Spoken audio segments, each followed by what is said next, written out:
Hey guys, it's Quentin with a U, and I've been getting a lot of quests on how to open Google Chrome on your laptop, especially for you newer people.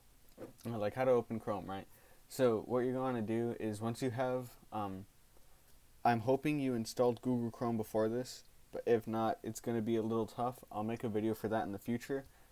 Um, but first, what you're going to do is you go down here into your taskbar, and you open Google Chrome in the bottom, and then it's open. And then you can use Google. So there you go. That's how you open.